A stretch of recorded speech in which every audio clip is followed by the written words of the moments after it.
রবীন্দ্র কাছারিবাড়িতে অনির্দিষ্টকালের জন্য দর্শনার্থী প্রবেশ নিষেধাজ্ঞা। মোহাম্মদ শরীফুল ইসলাম, সিরাজগঞ্জ। শাহজাদপুর প্রতিনিধির ভিডিওচিত্রে বিস্তারিত।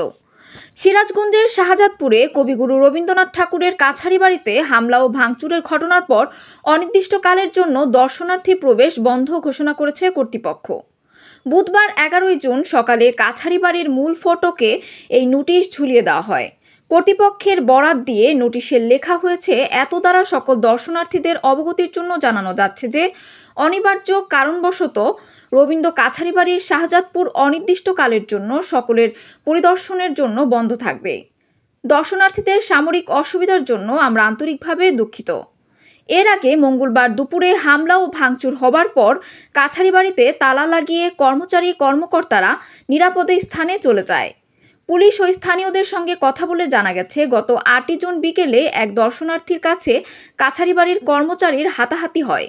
আর এই ঘটনাকে কেন্দ্র করে মঙ্গলবার দুপুরে কাস্টোডিয়ান সহ কর্মচারীদের দৃষ্টান্তমূলক শাস্তির দাবিতে শাহজাদপুরের সর্বস্তরের মানুষের অংশগ্রহণে মানববন্ধন ও বিক্ষোভ প্রদর্শন করে। ওই মিছিল থেকে কাছারিবাড়িতে হামলা ও ভাঙচুর করা হয়। এদিকে এই ঘটনার পরপরই কাছারিবাড়ি পরিদর্শন করে সেনাবাহিনীর একটি প্রতিনিধি দল। এ বিষয়ে শাহজাদপুর থানার ভারপ্রাপ্ত কর্মকর্তা ওসি মোহাম্মদ আসলাম আলী জানান, ঘটনার তদন্ত চলছে। তদন্ত শেষে আইনানুগ ব্যবস্থা গ্রহণ করা হবে। AB news desk report.